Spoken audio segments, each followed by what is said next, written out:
E vocês devem ter acompanhado no Twitter a confusão que deu, né? Vocês sabem que no Twitter eu sou um pouco explosivo. Marco Feliciano falou alguma coisa que eu não gostei, já cheguei logo no coice chamando de lixo humano e coisas do gênero. Marco Feliciano me respondeu e eu falei pra eles que se ele quisesse conversar comigo pra marcar o dia que a gente faria um debate e saber sobre a questão da união civil. Né? Nós temos 2 homens ou 2 mulheres que se amam, querem ter seus direitos resguardados pela sociedade, pela Constituição, pelo que for. Querem justiça.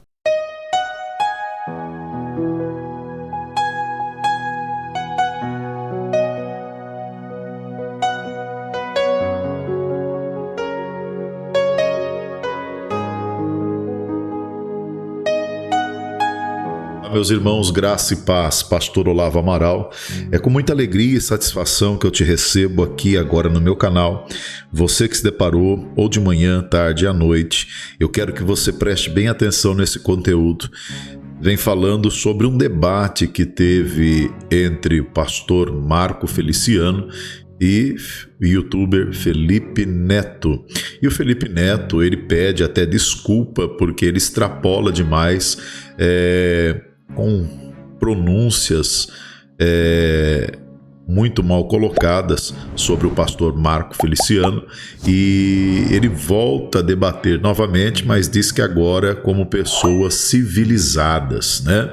E no meu ponto de vista ele tenta armar uma armadilha para o pastor Marco em palavra, mas com a sabedoria que Deus deu para o pastor, ele consegue fazer com que o Felipe Neto fique sem nenhum argumento nesse debate. Só que antes de eu colocar o vídeo, eu gostaria que você deixasse o seu like, deixasse o seu comentário, compartilhe, porque quando você faz isso, o YouTube entende que o conteúdo está sendo bom, manda para outras pessoas e o nome do Senhor é glorificado, tá bom? E com isso o canal vai fortalecendo.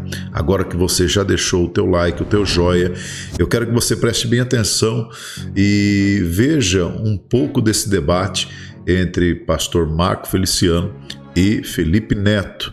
Felipe Neto, ele vem falando sobre união estável, e nós sabemos que é um tema, é um título muito polêmico nos dias de hoje, e que perante a Bíblia temos uma visão e perante o sistema da sociedade nós temos uma outra visão.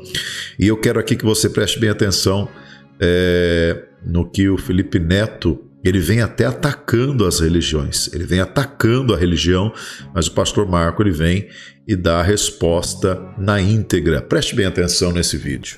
Olá, eu sou o Felipe Neto, seja bem-vindo para mais um vídeo. Hoje é um vídeo diferente. Acho que vocês devem ter acompanhado a confusão. Vou falar com essa câmera aqui, que ela é aberta e dá para mostrar com quem eu tô aqui. Pastor Marco Feliciano, muito obrigado, pastor. Prazer te receber aqui, Felipe. E vocês devem ter acompanhado no Twitter a confusão que deu, né? Vocês sabem que no Twitter eu sou um pouco explosivo. Marco Feliciano falou alguma coisa que eu não gostei, já cheguei logo no coice chamando de lixo humano e coisas do gênero. Marco Feliciano me respondeu e eu falei para eles que se ele quisesse conversar comigo para marcar o dia que a gente faria um debate, e cá estou eu. Então a gente vai fazer um debate hoje, vai conversar como pessoas civilizadas, tá? Há 2 semanas, desde que isso tudo aconteceu, vocês vêm falando pra gente se pegar na porrada, pra gente marcar no gel, botar lama, entendeu?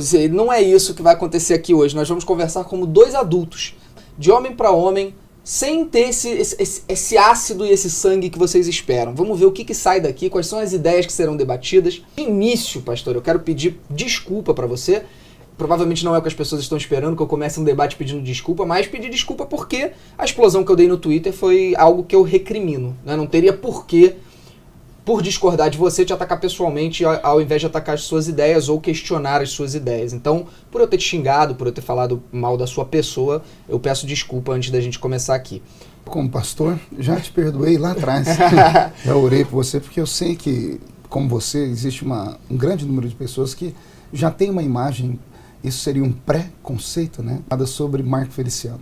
E eu fiquei pedindo a Deus para que esse momento acontecesse, porque eu sei da sua inteligência, conheço o seu público, é um público que eu não consigo chegar perto dele, e eu acho que você vai me ajudar muito aqui hoje. Então, a males que vem para bem. Já que você citou o pré-conceito, eu acho que a gente deveria debater justamente essa questão da homoafetividade, da homossexualidade como um todo. Um assunto delicado, um assunto... Muito.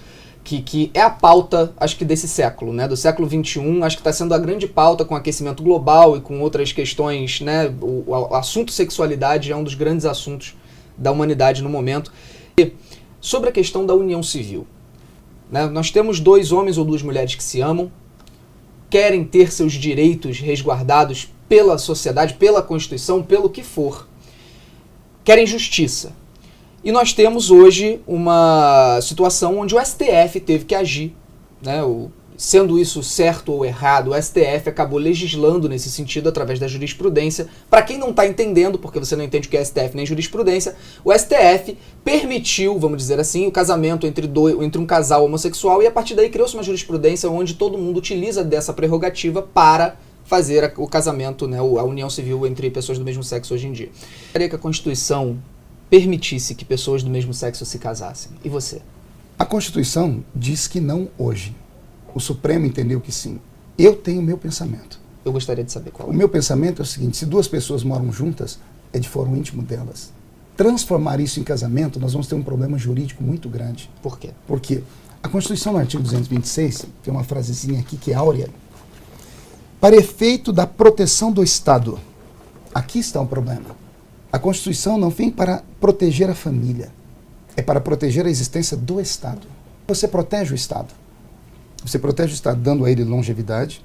Você protege o Estado dando a ele condições de ele angariar recursos, impostos para ele sobreviver. Isso em todos os países do mundo. O Constituinte entendeu que somente um homem ou mulher poderiam naquele momento gerar filhos, e esses filhos trabalharem, que serão... Qual é o maior produto do Brasil? Câmara Cascudo disse, o maior produto do Brasil é o brasileiro, né? Então, quando eu disse a união estável, poderíamos votar ela simplesmente, tranquilamente, se estivesse aqui, porque a união estável vai dar o quê? Vai dar o direito que eles queriam. Eu sempre avisei, o problema não é a união estável, o problema é o que vem depois dela. Ao se criar a união estável, vai se criar a união civil. A união civil é casamento. O casamento, ele subentende também como algo sacro. Aí vai influenciar dentro do cristianismo de todas as vertentes religiosas. Depois disso, vem outras coisas, como por exemplo a adoção de crianças. E aí uma série de coisas que eu, como ser humano, como pessoa, como alguém que estudou psicologia, vejo como não sendo uma coisa tão boa. A princípio, de uma maneira geral, parece ser, Felipe, mas não é. Então você está defendendo o ideal que, se nós permitirmos e aceitarmos a união civil entre pessoas do mesmo sexo, a gente tende a uma sociedade que não terá filhos. Não é isso, eu não seria tão idiota assim. Toda vez que você pegar 500 homossexuais casados e botar eles em uma ilha isolada, volte lá 80 anos depois, não vai ter mais ninguém. Porque é natural, porque eles não podem gerar filhos. Obviamente. Por que foi para lá? Porque aqui, quando você vai para o debate de ideias, eu apresentei isso. Porque é um problema, calma aí, é justo 2 homens se amarem, e um tem direito a tudo que o outro tem. Eu sou filho desse homem e eu não tenho direito ao que ele tem. Mas o Estado não é obrigado a dar pensão para Para o quê? Para o marido de alguém que morreu, a menos que a situação seja implicante a isso. O Estado compreende que a proteção do Estado é homem e mulher porque vai gerar filhos. É aqui que nós estamos, é aqui que entra o problema das leis, Felipe. Pois é, Marco, a lei mas é isso fria. não faz sentido nenhum. Mas é a lei escrita, tem que se mudar a lei. Eu não se concordo pode que tem que mudar se a mudar lei a de lei. outra. Como se mudaria a lei aqui, Felipe? Alguém, que aqui eles dizem que é uma bancada muito grande. O PT não sempre protegeu o grupo homoafetivo, PSOL e PCdoB.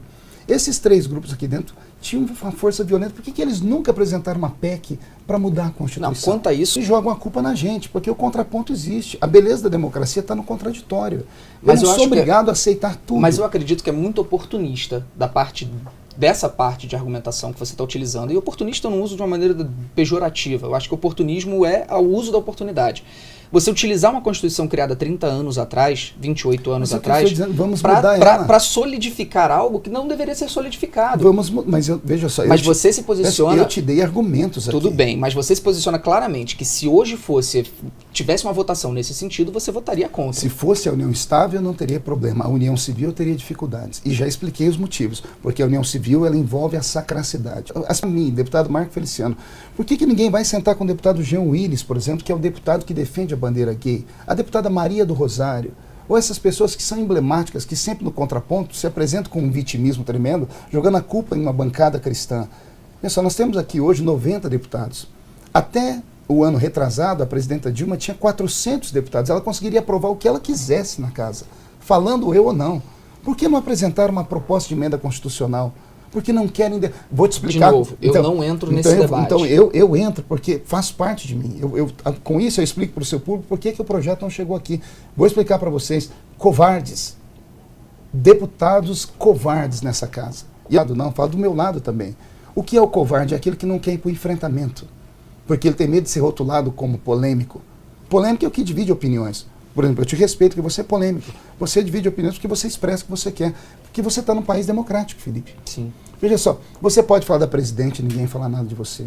Você pode falar de mim como deputado, você pode falar do artista, fala de qualquer um. Tente falar da comunidade gay. Tenta. Depois, não sei se você já foi processado. Eu conheço 1 milhão de pessoas processadas porque você não pode falar de nada relacionado a uma afetividade que eles botam um tampão na sua boca. Depende do que você quer falar, né? Qualquer coisa que você falar. Não, eu acho que se você quer repetir preconceitos ou estabelecer questões onde inferioriza o homossexual, onde você diz, por exemplo, que o homossexual, não sei se é o seu caso, porque eu realmente não estudei as suas pregações, mas existem muitos pastores por aí que pregam que o homossexual tem demônios dentro de si. Silas Malafaia falou isso. Clara e abertamente. Não sei dizer sobre essas coisas. Então, assim, esse tipo de pensamento propagado é um absurdo. Pois bem, é o que eu estou dizendo. Aqui nós estamos falando sobre a Constituição. Se tem pastores que estimulam ódio, que eles paguem diante de Deus, né, ou diante da população. Seria melhor pagar vivo. Eu nunca estimulei o ódio a ninguém. Eu nunca estimulei o ódio. As pessoas me julgam por twitters, 1 ou 2. Tem um Twitter meu que eu falei que é alguma coisa sobre sentimento, a podridão dos sentimentos dos homossexuais levam eles a cometer o ódio. Aí pegaram esse Twitter e falaram, olha, você está falando que o sentimento dos gays é podre. Você sabe que Twitter só tem 140 caracteres, né? Sim, estou acostumado a fazerem isso comigo também. Ninguém leu o Twitter antes, e os anteriores que eu dei retweet, inclusive de pessoas com a bandeirinha colorida, dizendo assim, nós somos lésbicas e vamos estuprar suas filhas. Eu sou gay e vou encontrar a sua mulher e vou mostrar para ela que é um homem de verdade. E uma série de assuntos aí eu sou ser humano, você surta de vez em quando, eu também surto. Mas todo mundo que vem, inclusive a imprensa, não pega o restante, só pega esse e rotulam o deputado. Eu desafio qualquer pessoa a pegar uma pregação minha. Eu tenho na internet mais de 1000 pregações. Desafio qualquer um a olhar qualquer pregação onde eu falo contra homossexuais, contra ativistas. E aqui eu separo bem, ativista de homossexual. O que é ativista é aquele que ganha, e muito para fazer isso. Eu tenho uma lista aqui, depois se quiser eu te mostro, nos últimos anos, mais de 30 milhões de reais para 270 ONGs gays do meu país. 30 milhões de reais. E eu queria saber o que eles fazem com esse dinheiro. Em compensação, as igrejas não pagam impostos. Mas a igreja presta serviço à sociedade. A igreja tem... As santas casas são de quem? E os ativistas gays defendem também milhões de pessoas. Quantos milhões de pessoas eles defendem? Em proporção... Mas então é em quantidade de pessoas que se justifica o gasto? Eles protegem como? Eles defendem como? Eles defendem principalmente lutando por direitos, por igualdade. Com 30 milhões de reais, defende como? Me mostra o dinheiro. Eu te mostro uma causa que eles não defendem. Correio Brasiliense, 8 meses atrás, trouxe uma página inteira dizendo que a AIDS, no mundo inteiro, no Brasil, foi o maior crescimento da história, enquanto na África recua. Por que que no Brasil o crescimento da AIDS cresce? E aí vem eles lá dizendo, é claro que todo mundo sabe que a AIDS não atinge apenas a comunidade gay, atinge hoje mulheres, crianças que nasceram de mulheres assim, homens héteros que transferem o vírus, mas eles colocaram lá, 80% do grupo mais atingido é o grupo homoafetivo. E aí o próprio jornal diz, como é que a AIDS cresce num país onde os gays têm tantos direitos, onde eles conseguem tanta coisa, onde eles têm tanto dinheiro? Porque eles não deixam fazer propaganda na televisão sobre a AIDS. Eu já tive reunião com movimentos gays. Eles falam, nós não queremos que toque na AIDS. Então, eu estou te dizendo aqui, eu tenho argumentações que vão além, e vão além de religião, vão além do que as pessoas podem imaginar. A briga é muito severa. Vou te dizer, meu pensamento, eu acho que a turma do outro lado, os ativistas gays, não querem mudança. Porque se tiver uma mudança, eles perdem a boquinha deles, perdem o salário deles. Esse é o meu pensamento. Foi o que eu falei. Eu não represento essas pessoas, eu não faço parte desse grupo ativista, eu não ganho nada para defender. Muito pelo contrário, eu só perco, porque nós temos hoje uma maioria no Brasil que não é tolerante a esse tipo de coisa. Há uma rejeição muito grande para esses assuntos. Então, se tem uma coisa que eu faço é perder público quando eu defendo os homossexuais. Hoje, aliás, é muito engraçado que as pessoas me acusam de fazer isso para ganhar público. Eu queria saber que público é esse, porque cada vez que eu defendo, eu perco. Eles me chamam de gay, os gays me chamam de gay em tom pejorativo. Aí eu sempre mando uma perguntinha. Mas você é um cara vaidoso, é que você é um cara vaidoso. Então, mas é demérito ser gay? Não. Então por que me xingam? Não é xingamento sob hipótese alguma. O quê? Quando eles me xingam de pichona, sai Mas do sabe por armário, quê? Porque louca, eu acho que diva. a intenção é te provocar. Eu acho que há erros. Óbvio que há erros. Há erros na bancada evangélica, há erros na bancada da bala, há erros em todo tipo de lugar, há erros de todo tipo de agrupamento, de qualquer coisa. Mas o que precisa ser debatido aqui é posicionamento. O seu posicionamento é claro. Você não acha que deveria existir casamento entre pessoas do mesmo sexo. A união estável, sim. E por que a união civil não? Eu já disse e vou repetir, porque a união civil ela investe de sacralidade e podem obrigar as igrejas, como já aconteceu na Europa. E se não tiver obrigação das igrejas? E se ninguém forçar se não a igreja tiver, alguma? eu questiono por quê. Por quê? Por que homem e mulher querem casar? Mas a união estável já existe isso, já contempla eles nisso. Mas e se eu falasse pra você que você não pode casar com a sua esposa? Mas o que tem a ver isso? Você não ia querer desde que o mundo é mundo, desde que o mundo é mundo, é assim que funciona, é a lei da sociedade. Exato, e por que a gente tem que conservar como desde que o mundo é mundo? Por que a gente não pode evoluir? Alguns têm um pensamento conservador, esse é o meu pensamento conservador. Pois é. Mas e se eu falasse pra você que a partir de hoje você não pode, por exemplo, se você quiser casar com a sua mulher, é só união estável. Me dê justificativas e pronto. Me dê justificativas para homem, por homem, não poder também. Eu já dei justificativas. Não, sem igreja poder obrigar. Não falei de igreja, eu falei da Constituição.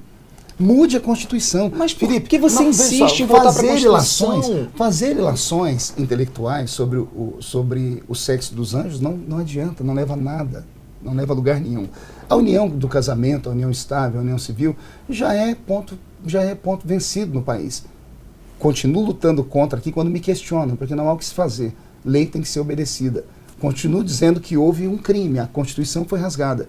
Continuo dizendo que o problema não é nós. O problema é que não houve pessoas aqui que tiveram coragem de ir para o embate, para a defesa ou para o ataque contrário.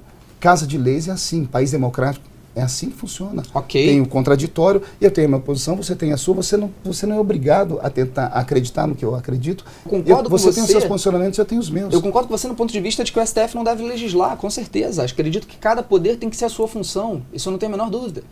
Agora, criou-se um problema. Mas é fato que se o STF não tivesse agido, nós temos outros até problemas. hoje eles não seriam resguardados. Nós temos outros problemas, veja só. Você é um menino estudado. No nosso país, com quantos anos se aposenta um homem?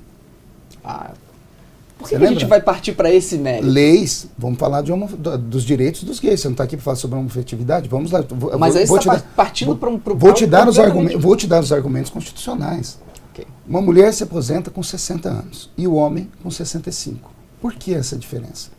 Se todo mundo busca por direitos. Se a mulher é igualzinha ao homem no nosso país, tem as feministas. Por que as feministas não lutam? Não, a mulher tem que se aposentar junto com o homem. Ela é igual em tudo. Eu não represento as mulheres, eu não posso falar por isso. Eu vou te falar o porquê. Porque a complexão feminina, a biologia feminina, os traços femininos, a questão do nascimento de um bebê, tudo isso influencia no corpo humano feminino. Por isso, os juristas, junto com os cientistas, chegaram à conclusão de que a mulher ela tem que se aposentar mais cedo porque ela envelhece mais rápido. Ponto. A mulher, então, ela tem um adendo da ciência que diz que ela envelhece mais rápido. Então, a mulher se aposenta com 60, o homem com 65. Hoje, as leis já atualizadas como estão, o transexual masculino, ele se transformou em feminino. Ele é o que diante da sociedade? Ele é homem ou é mulher? Ou ele é só um transexual? Ele deveria ser visto de acordo com o sexo que ele se enxerga. O sexo dele, pronto. Também. Se ele é uma mulher, como é que ele vai se aposentar? Como mulher. Ao se aposentar como mulher, é justo? Porque a complexão física dele, ele nunca vai ter um filho. A complexão física dele é forte, é robusta. Eu vi, inclusive, aquele transexual da parada gay do ano passado, aquele que se crucificou, ele dizendo que vieram atacar ele e falaram, minha sorte é que eu dei uns cascudos e mandei os caras embora porque eu sou parrudo. Então, veja só, é questão de justiça. Eu sei que para isso, na sua mente, ou na mente de quem está ouvindo, isso é irrelevante. É relevante para um, mas o peso para o Estado, que vai ter que aposentar pessoas 5 anos antes e mantê-las dentro de um sistema que já está falido, é problemático. Desculpa, então, Feliciano, você está querendo dizer que a quantidade absolutamente diminuta de transexuais em relação... Foi você que disse que são milhões. Não, transexuais, no momento eu falei que são milhões. Mas o transexual não faz parte da homofetividade? O transexual não tem nada a ver com o debate que a gente está tendo aqui. Pô, mas o transexual a gente está debatendo sobre mas direitos não é civis. LGBT. Sim, só que nós estamos debatendo união civil de pessoas do mesmo sexo. Aí, de repente, passou para transexuais e aposentadoria. Estamos falando de leis. Eu estou te falando de leis. Tudo eu bem. estou te apresentando as leis. Existem situações que devem ser analisadas. Esses argumentos, isso não tem a menor dúvida. São esses argumentos que, quando nós vamos para o debate, as pessoas travam. Porque não é só um problema. Quando você abre um precedente para uma coisa, você cria um precedente para outras coisas. Por isso que tem que ter o debate. Por isso tem que vir para essa casa. Obviamente, por isso que eu estou aqui conversando com você também. Mas, eu gosto, tem que ter o debate aqui dentro da casa, não tem a menor dúvida. Infelizmente, você não é deputado. Infelizmente, você tinha que se candidatar a ser deputado. Se você se candidata e vem para cá, aí o outro lado vai ter uma voz, nós vamos poder ir para o diálogo com o voto. Você vai poder criar um projeto de lei. E aí funciona. Imagina, Felipe Neto contra 90 deputados. Não. Você tem aqui, você terá apoio, porque você é inteligente, você não cospe ninguém. Entende? Você não xinga ninguém, você não diz que eu tenho a minha impressão digital na arma de fogo que mata milhões pelo mundo. Porque você é inteligente. O que falta aqui é um debate intelectual. Por exemplo, eu te falei hoje, quando você chegou aqui, que eu fui hoje receber uma ligação da TV Câmara para ir para um debate sobre a homofobia com a deputada Maria do Rosário. A moça avisou que a deputada Maria só fala se for comigo. Por quê? Eu perguntei por quê. Ela falou, porque o senhor é um homem que tem equilíbrio. Então, não, isso não tem a menor dúvida. Então, as pessoas com equilíbrio, nós podemos chegar a algum lugar. Se não for na base da conversa, na base de sentarmos, nós poderíamos evitar 1 milhão de confusão, Felipe. Naquele pensamento nosso, já foi aprovado. A união civil pode colocar em risco a sacralidade das igrejas e pode colocar em risco outra coisa que nós não aceitamos, que é a adoção de crianças. Então, eu queria dizer que eu não concordo com essa ameaça às igrejas, eu não vejo essa ameaça às igrejas de uma maneira porque você vive no Brasil. Absurda como se você vivesse na Europa... Não, eu acredito que se isso acontecesse no Brasil, sem dúvida alguma viraria um debate muito maior. Eu não vejo isso acontecendo dessa maneira. Tem um filme no cinema... A obrigatoriedade de você ter que casar dois homens do mesmo sexo. Tem um filme agora no cinema chamado Deus Não Está Morto 2, está no cinema, inclusive eu levei minha família para assistir, e mostra a realidade de alguns estados americanos. O Brasil se espelha muito nos Estados Unidos. Os Estados americanos, lá não tem uma constituição como a nossa. As constituições são estaduais. É uma confederação. Alguns estados americanos proíbem as pregações. O pastor prega, 10 dias depois, ele é obrigado a pegar o sermão dele e apresentar para o Ministério Público. Se ele infringiu, se ele citou, por exemplo, a carta de Paulo aos Romanos, que fala que a homofetividade não é bem vista aos olhos de Deus, o pastor pode ser preso. Eu acho legal você citar a carta de Paulo aos Romanos, porque eu gosto muito de entrar nesse assunto sobre a seletividade bíblica. Tá? E é obviamente que aqui é seu campo de atuação, não é o meu. Eu acho que o que você tem de estudo bíblico eu não tenho de idade, talvez. Acho que o que você tem de experiência bíblica eu não tenho de idade, então obviamente é o seu campo, é onde você manda. Um pouquinho só. Imagino. Muito diversa. Eu acredito muito que há diversas possibilidades de interpretação da Bíblia. Eu acho que a sua própria religião mostra isso. O que eu acho, inclusive, interessante. Eu acho interessante você ter diferentes vertentes, diferentes interpretações, diferentes formas de pensar. Eu, por exemplo, conheço uma igreja na Barra da Tijuca, no Rio de Janeiro, que tem uma drag queen dentro do seu grupo de pregação. É igreja inclusiva? É uma igreja super inclusiva, que trata completamente de maneira abrangente e aceitando os homossexuais e não enxergando na Bíblia uma forma de recriminar a homossexualidade. Eu acho curioso analisar a Bíblia dessa forma, porque há sim uma seletividade, e isso é claro, eu acho que a seletividade bíblica ela é presente para qualquer pessoa, porque você precisa definir e decidir o que você... Gostaria de fazer uma pergunta para você. Quantas citações bíblicas no Novo Testamento refere-se a homossexuais? 2. Quais? A de Paulo. A Romanos. E uma carta... Apocalipse cita alguma coisa dentro desse sentido também. Na verdade, quem mais fala é Paulo. Jesus não fala sobre isso. Quem era, historicamente, e para a sociedade como um todo, historicamente, quem foi mais importante? Jesus Cristo ou Paulo?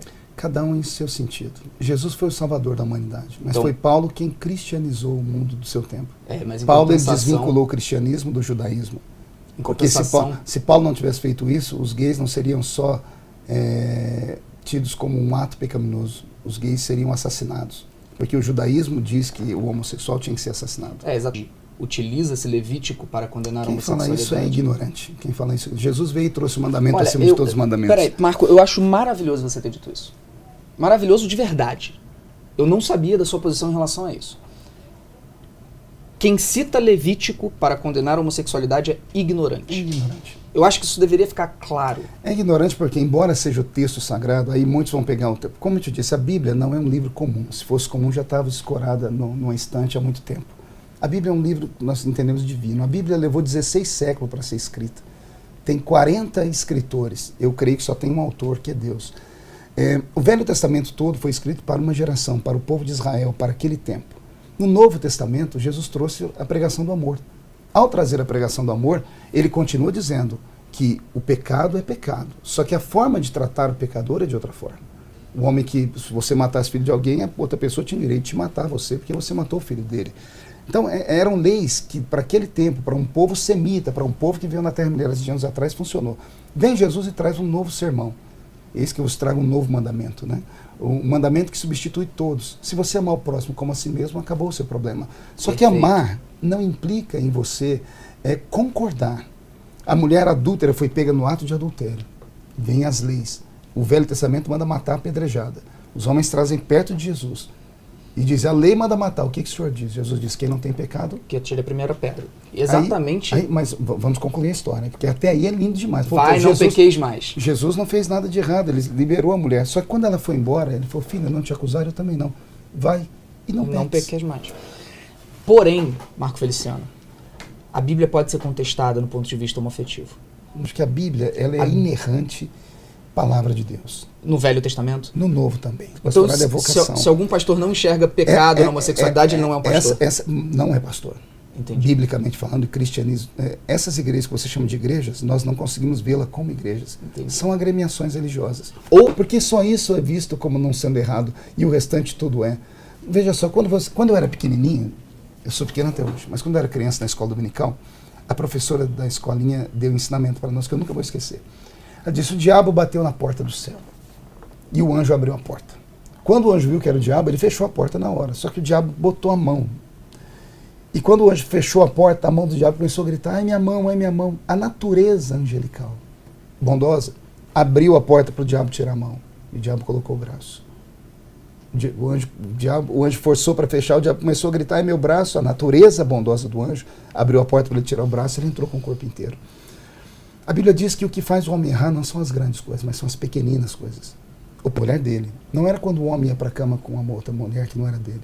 Ele disse que se você pensar e no seu coração desejar, você já adulterou. O cristianismo não é uma religião de condenação. Ele enxerga o ser humano a partir do ponto de vista da sua criação. Depende. Deus não depende. O cristianismo, não há relativismo nisso. Bom, voltando à questão da homoafetividade à luz da Bíblia. O amor de Deus é tão grande que ele colocou pontos finais em maldições, em mortes. Ele só disse que aquele que conhece Jesus como seu Salvador e crê nele, encontra o caminho para a vida eterna. O problema deveria ser debatido de outro prisma, que você está aqui atacando a religião, mas ninguém não. Ninguém fala aqui sobre eu não estou atacando religião, sobre os pelo amor profissionais de saúde. Os profissionais de saúde que deveriam sentar para falar. Até alguns anos atrás, o CID, que é o catálogo de doenças internacionais que eram tidos, a homoafetividade era vista como uma doença. Isso mudou uns 30 anos para cá, 20 e poucos anos para cá. Ao mudar isso, ficou ainda dito pelo CID que não é uma doença, porque doença é aquilo que pode ser tratado com remédio. Se não é uma doença, ainda é um fenômeno de comportamento. Fenômeno de comportamento há que ser estudado. A minha briga aqui dentro sempre foi essa. As pessoas têm o direito de ser o que elas quiserem. Você quer amar um homem, 2 homens, Desculpa, 10 você acha homens? que alguém quer amar um homem? Mas é claro que quer. Eu quero amar uma mulher. Eu já amo a minha esposa. Você quer amar uma mulher. Você acha que o alguém, outro ama... você acha que alguém não escolhe? É a orientação sexual dele? Você acha que alguém escolhe? É a orientação sexual dele, não. Não. Responde a pergunta, sim ou não. Alguém escolhe ser gay? Olha, escolher, não. Poxa, hoje eu vou ser gay. Depende. Tem coisas, calma aí, tem caso e caso. Daniela Mercury passou a vida inteira com um homem, casou 3 vezes com um homem, teve 200 filhos com um homem. Aí de repente falou assim, não, hoje eu quero ser gay. E virou gay. Pronto, foi acabou. Isso que ela fez? Ué, não foi? Ela acordou um dia e falou, quero ser gay? Ué, ela foi casada com 3 homens. Você já conversou com ela?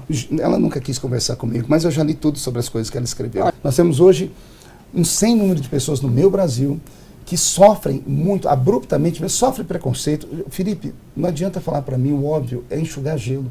Eu sei que tem gente que sofre. Eu sei. Eu queria saber se essa briga toda que se faz se ajuda ou se atrapalha. Se mais ajuda ou se mais atrapalha. Eu acho que ajudaria muito. Quando se eu acho que ajudaria família, muito se eu existisse, por exemplo, uma interpretação bíblica que não ficasse constantemente recriminando e repudiando a homossexualidade. A igreja que você está citando, que aceita a homossexualidade, existe dos últimos 2 anos para cá. São pessoas, o apóstolo Paulo fala sobre isso, pessoas que não aceitaram essa doutrina Feliciano, e criaram para si uma doutrina mais fácil. Uma doutrina mais inteligente. Eu não acho, porque cristianismo sem cruz não é cristianismo. Cristianismo é renúncia. Cristianismo é você deixar os seus prazeres de lado. O cristianismo é você abrir mão de sentimentos que podem te levar ao ato pecaminoso por uma coisa maior. Quando você diz que a homossexualidade é pecado, você acha que isso é o quê? Ô, Felipe, eu tenho uma Bíblia, eu tenho um livro de regra que me diz isso. Que te diz no Antigo Testamento. Não, me diz no Novo Testamento. Ele me diz no Novo Testamento. Ficarão de fora os afeminados, ficarão de fora... Malacói? Você vai citar Malacói? Não, estou citando a Bíblia. Então, você está citando Malacói. A palavra Malacói em hebraico que não significa efeminado. E significa o quê? Devasso. Os meninos devassos do Velho Testamento eram a mesma coisa. Não você era, não. Felipe, olha só, Feliciano, você está citando Coríntios. Você está citando Coríntios. Eu vou citar a Bíblia aqui para você. Numa citação que claramente é repudiada pelos historiadores. Não, primeiro, está dizendo apenas de um tipo de gay. E os sodomitas? Vamos lá. Sodomitas também, a tradução do hebraico era para outro tipo. Era sodomita era homem que fazia sexo anal. Pelo amor de Deus, Felipe. Feliciano, não, veja só. Feliciano, eu já tive mulherengo, devasso, bêbado. É isso que Paulo condena em Coríntios. Afeminado. Como é que um homem afeminado pode ser mulherengo? Porque não é afeminada a palavra. Como não é? Existem várias traduções para a mesma palavra. Não é só malacói. Ela não é empregada só nesse texto. Não é só isso. Nós vamos ter que ter um debate teológico também aqui. Veja só, a Bíblia Sagrada e o cristianismo têm um ponto pacífico sobre isso. A homoafetividade ou a homossexualidade é vista como pecado. Baseado no Velho Testamento. No Novo Testamento. No Novo Testamento. No Novo Testamento. Eu acho, Feliciano, que nós precisamos entrar em contato sempre com a nossa humanidade. Com certeza. Com o nosso senso de humanidade, que eu acho que é mais importante do que qualquer outra coisa. É o nosso senso de humanidade. Eu acho que falta senso de humanidade quando você olha, por exemplo, hoje para um casal homoafetivo. Eu vou citar um exemplo, um casal americano que eu acho muito bonito, que é o casal Neil Patrick Harris com o marido dele. O Neil Patrick Harris é famoso por ter interpretado Barney na série How I Met Your Mother. Não sei se você conhece, talvez suas filhas conheçam. Enfim, é uma série maravilhosa americana. Ele é homossexual, tem um casamento, eles já estão há 12 anos juntos, têm 2 filhos lindíssimos. E fazem fotos lindas e tem um relacionamento muito bonito, e eu acho muito bonito quando eu vejo as fotos da família, o Halloween, que eles gostam de se divertir, gostam de fazer fantasias, etc. E eu acho que falta senso de humanidade quando você olha para algo assim e você afirma categoricamente que o que vocês têm não é natural. E o que vocês têm não é uma família. Não, eu nunca disse isso. É uma família homoafetiva. Então eu agradeço por isso. Mas quando você olha para isso e diz, o que vocês têm não é natural, o que vocês têm é um desvio, como muitos falam, é um desvio comportamental, é algo que precisa ser, que tem cura. Eu chamo de fenômeno comportamental. Eu acho que a palavra fenômeno, ela não deixa de ser uma palavra bonita para desvio. Não, é um fenômeno, é algo que tem que ser estudado. O fenômeno é aquilo que tem que ser compreendido e estudado. E quem pode compreender e estudar são profissionais que lidam com isso, com sentimentos. Que eu creio exatamente naquilo que está escrito na palavra, porque a palavra, para mim, ela é inerrante. E só voltando aqui àquele assunto, você falou da palavra malacos e me surtiu uma luzinha aqui, porque não foi isso que eu aprendi. Quando você pega a palavra malacos ou malacó em grego, ela é macio. Ela fala sobre macio ou leve. É aplicado em outras palavras exatamente para definir mulher. Por isso a palavra é afeminados ou efeminados. A palavra tem múltiplas interpretações. Só para deixar claro aqui que existe estudo sobre isso. O que eu acho que nós deveríamos fazer hoje, Felipe, como deveria acontecer no mundo hoje? As igrejas serem protegidas com os pensamentos delas. E a sociedade ser protegida com os pensamentos dela. Um não interferir no outro. Acontecendo isso, acabou os problemas. Isso não diz respeito a mim. Me importa quando eu fico chocado, quando eu estou perto de crianças. Às vezes as crianças que ficam chocadas. Porque as crianças, geralmente, o natural é uma criança ser criada por um pai, uma mãe, ou por uma mãe, uma avó, uma tia, ou por um tio, um avô. Quando uma criança é criada por 2 homens que casaram, por 2 mulheres que é casado, é natural que ela vai ter um pouquinho mais de dificuldade na escola, porque as pessoas não conseguem enxergar isso de maneira natural. Porque é a regra e a exceção. Esses casais são exceção, devem ser respeitados? Muito. Podem fazer? Podem. A lei já dá todos os direitos a eles. O que não podem é tentar fazer disso uma lei ou uma doutrinação. a minha briga aqui dentro, às vezes, que sou muito mal interpretado, é doutrinação. Quando você quer pegar isso e enfiar dentro da cabeça de uma pessoa, dizer para ela que é o certo. Como nós dois, nós estamos divergindo aqui há horas. Você não tentou me doutrinar, tem uma palavra mais bonita, né? Você não tentou fazer proselitismo, como eu também não estou tentando fazer proselitismo, porque você já tem a sua mente formada. Então, quando eu entro dentro de uma casa de leis, isso complica tudo. Você é contra a adoção por parte de casal homoafetivo? Sou. Por quê? Por ter estudado muitos psicólogos, e não cristãos, até alguns ateus.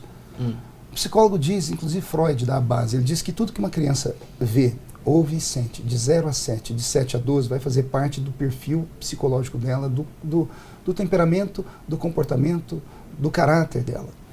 No pai ele enxerga o limite, na mãe ele enxerga o amor, o abraço. Uma criança que cresce dentro de uma casa com equilíbrio de pai e mãe, é claro que tem héteros também que fazem um monte de burrice e idiotice, mas uma família saudável, o pai é saudável, a mãe é saudável, eles se amam, tem divergências como todo casal tem, mas que amam e passam esse amor para o filho, é natural que essa criança vai crescer com equilíbrio, porque ela teve a visão dos dois, ela teve a visão do pai e da mãe, porque ela foi feita a partir de um pai e de uma mãe. Quando uma criança é criada apenas por 2 homens ou apenas por 2 mulheres, falta a visão de um ou de outro. Já hoje existem casos de crianças que foram criados como homossexuais e se tornaram homossexuais. Também tem casos de não. Então não é base, não é regra. O meu problema com a adoção, vou falar como parlamentar agora. Eu te dei a palavra como pastor. Como parlamentar, o meu problema de adoção é muito mais grave. Nós temos no Brasil hoje 30 mil casais héteros na fila querendo adotar. E hoje, se fosse hoje distribuir as crianças que estão prontas para adoção, só temos 5 mil crianças para adoção. Uma família adotou uma criança e a criança, 3 anos depois com a família, o Ministério Público veio e tomou a criança e devolveu para o casal antigo, para o pai e a mãe biológico, que batiam na criança, que bebiam muito, só que o Ministério Público entendeu que o pai e a mãe parou de beber, então agora pode cuidar da criança. Muito bem, irmãos. Aqui vocês ficaram com um conteúdo muito forte entre Marco Feliciano e Felipe Neto. Agora eu gostaria que você deixasse a sua opinião nos comentários. O que você achou dessa entrevista, desse bate-papo? O que você achou das argumentações do Felipe Neto e até mesmo das respostas e até mesmo das colocações do pastor Marco Feliciano? Desde já que Deus abençoe a todos. Não deixe de deixar o seu joia, o seu like, o seu comentário, compartilhe, porque quando você faz isso, vai estar ajudando o canal e o nome do Senhor será glorificado. Que Deus abençoe vocês que ficaram conosco até esse exato momento. Compartilhe e até a próxima mensagem, a próxima live, a próxima reflexão, a próxima oração. Fiquem todos na mais perfeita e gloriosa paz do Senhor e Salvador Jesus Cristo. Me siga lá no Instagram, Olavo Amaral. Deus abençoe.